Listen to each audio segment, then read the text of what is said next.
ആശ പെരുത്തുള്ള തേനാമൃത കനിയായ വേസേ നിന്നെപ്പറ്റി അന്തിപ്പകല് നേരെ ഊണറക്കമില്ല പൊന്നു ആദിയാണ് എനിക്ക്. ആശ പേരുത്തുള്ള തേനാമൃത കനിയായ വേസേ നിന്നെപ്പറ്റി അന്തിപ്പകല് നേരെ ഊണറക്കമില്ല പൊന്നു ആദിയാണ്.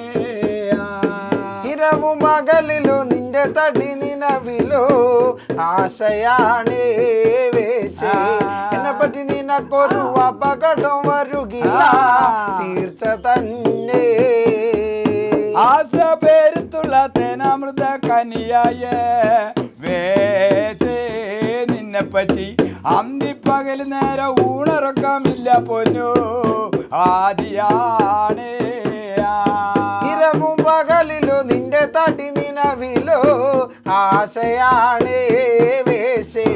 എന്നെ പറ്റി നിനക്കൊരു അപകടം വരുകില്ല തീർച്ച തന്നെ. ഇരുവും പകലിലും നിന്റെ തടി നിലവിലോ ആശയാണ് വേശേ. എന്നെ പറ്റി നിനക്കൊരു അപകടം വരികില്ല തീർച്ച തന്നെ. കഷ്ടകാലം വന്നു പൊന്നെ കാട് വന്ന് കയറി അത് പിന്നെ ദേഹം എല്ലാം കീറി. ആശ പേരുത്തുള്ള തേനാമൃത കനിയായ വേസേ നിന്നെപ്പറ്റി അന്തിപ്പകല് നേരെ ഊണറക്കമില്ല പൊന്നു ആദിയാണ്.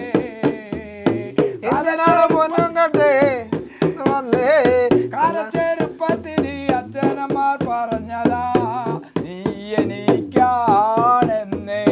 കാണുമ്പോഴൊക്കെ നാണം കുടുങ്ങുന്നത് എന്തിനാണ്? ആശ പെരുത്തുള്ള തേനാമൃത കനിയായ വേശേ എന്നെ പറ്റി അന്തി പകല് നേരം ഊണുറക്കമില്ല പൊന്നോ ആദിയാണ്. കാലച്ചെറുപ്പത്തില് അച്ഛനന്മാർ പറഞ്ഞതാ നീ എനിക്കാണെന്ന്.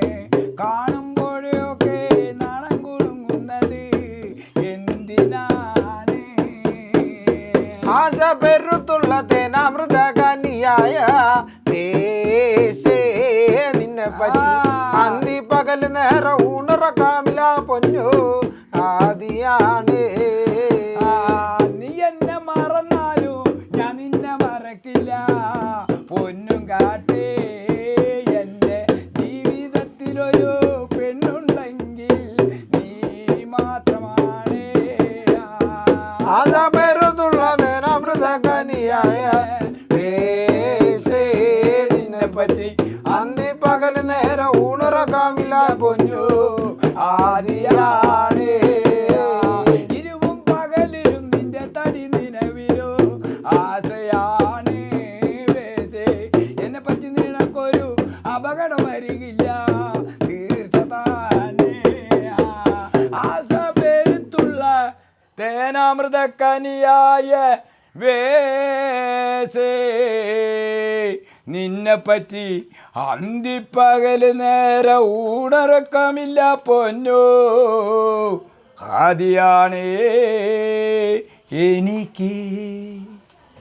ഇത് സ്റ്റേജിൽ പൊറാട്ട് നാടകം എന്ന് പറയും. ഈ പൊറാട്ട് നാടകം ഒരു കുറവനും കുറത്തിയും വന്ന ആ കുറത്തിയോട് അന്നെ ഞാൻ സ്നേഹിച്ചാർന്നു എൻ്റെ വീട്ടിൽ. അപ്പോൾ ഈ ഇപ്പം എന്തിനാ അകലെന്ന്? നീ കാണുമ്പോൾ നാണം കൊടുങ്ങുന്നതൊക്കെ എന്തിനാ? നീ എനിക്കുള്ളതാണ്. അപ്പോൾ അവളെ കണ്ടപ്പോൾ അവളെ വർണ്ണിക്കാണ്. ആശ പെരുത്തെന്ന് പറഞ്ഞാൽ എനിക്ക് നിന്നോട് വളരെയധികം ഇഷ്ടം. അപ്പോൾ ആശ പെരുത്ത തേനാമൃത കനിയ എന്ന് പറഞ്ഞാൽ തേനാമൃതമാണല്ലോ ഏറ്റവും വലുത്, അമൃതല്ലേ. അപ്പോൾ ആ സ്ത്രീനെ അല്ലാതെ പൂത്തി പറയാം. അതായത് അത്ര അഴക്, അത്ര സ്നേഹമുണ്ട്. അപ്പം അതാണ് ആശ പെരുത്തുള്ള തേനാമൃത കനിയായ വേസ എന്ന് പറഞ്ഞാൽ നല്ല ഒരു നമ്മൾ നല്ല രീതിയിൽ വിളിക്കണം പൊന്നു കറല എന്നൊക്കെ പറയും പോലെ വേസേ നിന്നെ പറ്റി പകല് നേരം ഊണുറക്കമില്ല എനിക്ക്. ആദ്യമാണ് ഇവളും കയ്യിൽ നിന്ന് പോവുമെന്നുള്ള പേടി. അപ്പോൾ കയ്യിൽ നിന്ന് പോവുമെന്നുള്ള പേടി. അതാണ് പറയുന്നത് ആസപ്പേച്ചുള്ള തേനാമൃത കനിയായ വേസേ നിന്നെ പറ്റി പകല് നേരം ഊണുറക്കമില്ല പൊന്നു ആദ്യമാണ് എനിക്ക്. പൊറാട്ട് നാടകത്തിൻ്റെ പ്രധാന പ്രത്യേകത എന്ന് പറഞ്ഞു കഴിഞ്ഞാൽ ഇതിന് കാസ്റ്റ് വൈസ് ഇല്ല. അതായത് നമ്മുടെ ഏതൊരു കല എടുത്തു കഴിഞ്ഞാലും അതിൽ കാസ്റ്റ് ഉണ്ട്. അതായത് പാക്കനാർ കലകളാകുമ്പോൾ കരിങ്കാളി വട്ടംമുടിയൊക്കെ കെട്ടിയാണെങ്കിൽ പാക്കനാർ സമുദായത്തിനാണ് പറ്റുക. അതേപോലെ പെരുവണ്ണാൻ, അതായത് മണ്ണാൻ സമുദായക്കാർക്കാണ് തിറ പൂതൻ കെട്ടിയാടാനുള്ള അവകാശമുള്ളത്. പക്ഷേ ഈ പൊറാട്ട് നാടകം എന്ന് പറഞ്ഞു കഴിഞ്ഞാൽ കാസ്റ്റ് വൈസ് അല്ല. അങ്ങനെ ഒരു പ്രത്യേകത ഇതിനുണ്ട്. ആർക്ക് വേണമെങ്കിലും എന്ത് ചെയ്യാം, പഠിച്ചവർക്കൊക്കെ പൊറാട്ട് നാടകം അവതരിപ്പിക്കാം. നമ്മുടെ ഈ അങ്ങനെയുള്ള കല പോലുള്ളൊരു പ്രായപരിധി ഇല്ല, കലാരൂപമാണ് ഇത്. പിന്നെ ഇതിൻ്റെ ഭയങ്കര പ്രത്യേകത എന്ന് പറഞ്ഞു കഴിഞ്ഞാൽ ഇപ്പോൾ നമ്മുടെ ഗാനമേളൊക്കെ നടക്കുന്നുണ്ടല്ലോ, ഗാനമേള നടക്കുന്ന പോലെ പൂരപ്പറമ്പിൽ നടന്നിരുന്ന ഒരു കലാരൂപമാണ് ഈ പൊറാട്ട് നാടകം എന്ന് പറഞ്ഞു കഴിഞ്ഞാൽ. അപ്പോൾ നമ്മളിപ്പോൾ ചിന്തിക്കേണ്ട ഒരു കാര്യം, ഇപ്പോൾ 50,000 വാട്ട്സ് ആയാലും ഗാനമേള അപ്പുറത്തേക്ക് കേൾക്കാൻ ബുദ്ധിമുട്ട്, അങ്ങനെ ഒരു ഇതുണ്ട്. പക്ഷെ പണ്ട് കാലത്ത് മൈക്കൊന്നും ഇല്ലാത്ത ഒരു സമയത്താണ് ഈ ഒരു കലാരൂപം ഇത്രയും പോപ്പുലാരിറ്റി. അതായത് മാണിക്കക്കല്ലൊക്കെ പാട്ട് അറിയാത്ത ഒരു കേരളീയല്ലേ, മാണിക്കക്കല്ല് പാട്ടൊന്നും അറിയാത്ത ഒരാൾ കേരളത്തിൽ ആരും ഉണ്ടാവില്ല. അപ്പൊ അത്രയും ജനപ്രീതി ആർജിച്ച ഒരു കലാരൂപമാണ്, അത്രയും പ്രാധാന്യമുള്ള ഒരു കലാരൂപം. ഇപ്പോഴും പൊറാട്ട് നാടകം വെച്ച് കഴിഞ്ഞാൽ കാണാൻ ആളുണ്ട് എന്നുള്ളതാണ്